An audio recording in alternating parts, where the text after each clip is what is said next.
Flashback sur les routes.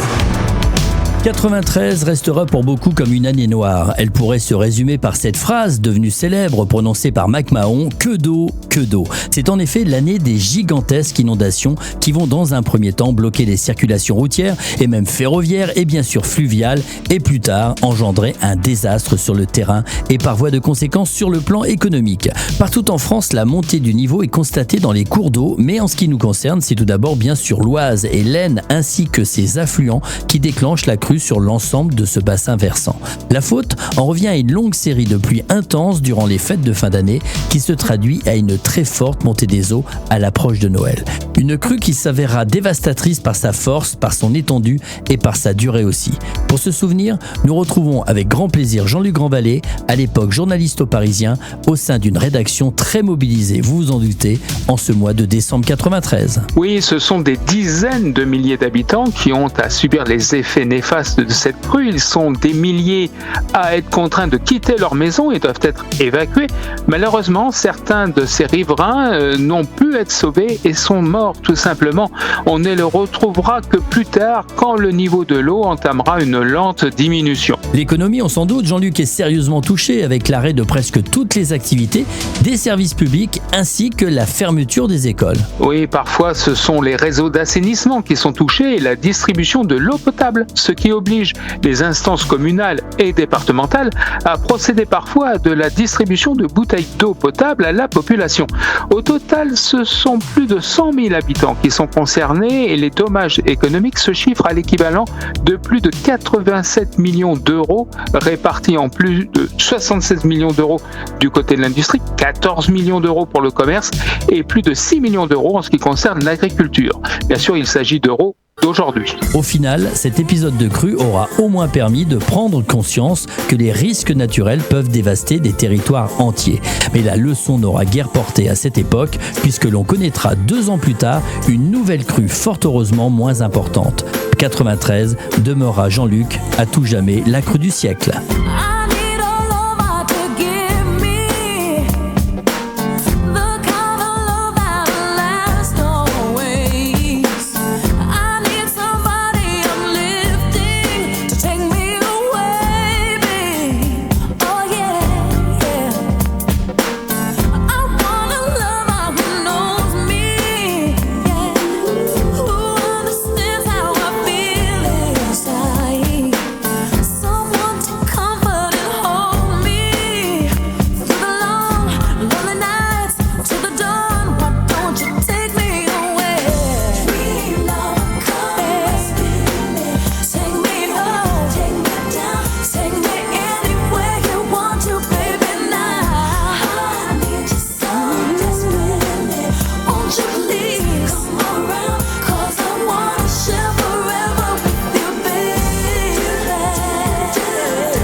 Le son de l'année 93 dans Flashback spécial 93, vous l'avez compris, jusqu'à 15h ensemble. À l'instant, Maria Carey, son premier single sorti le 27 juillet 93. C'était Dream Lover.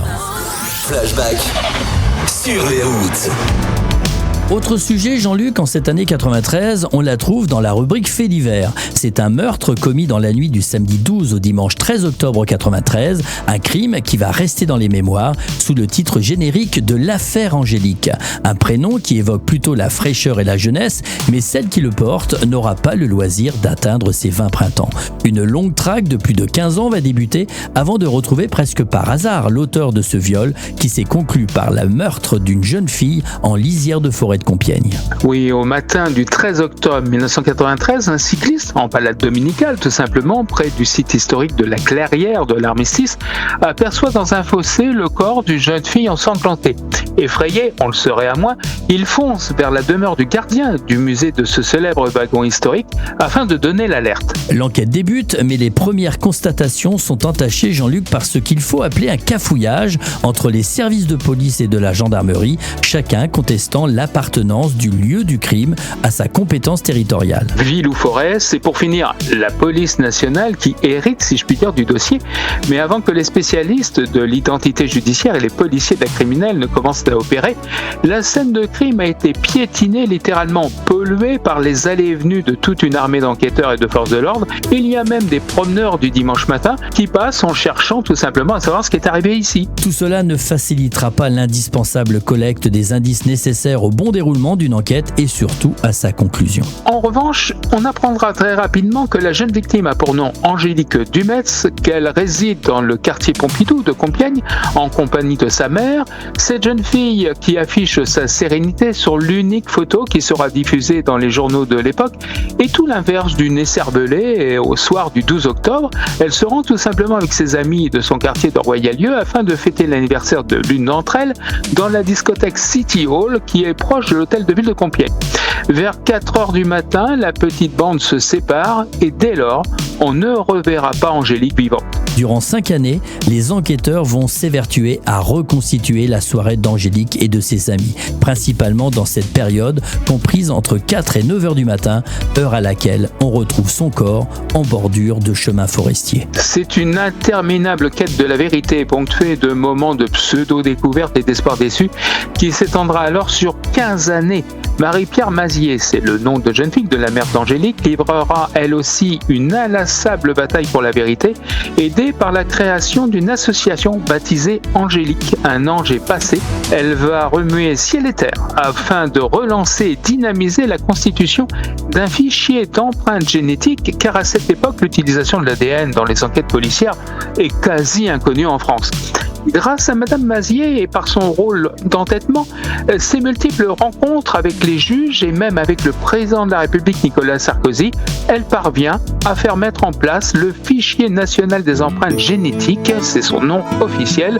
L'affaire Angélique devient même le premier dossier du nouveau service des cold cases. En fait, Jean-Luc, c'est le hasard qui permettra de retrouver l'auteur du viol, suivi du meurtre d'Angélique.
à l'instant Eric Clapton, 93, c'est la chanson de l'année, tirée de l'album de l'année et également l'enregistrement de l'année. Tears in Heaven, à l'instant Eric Clapton.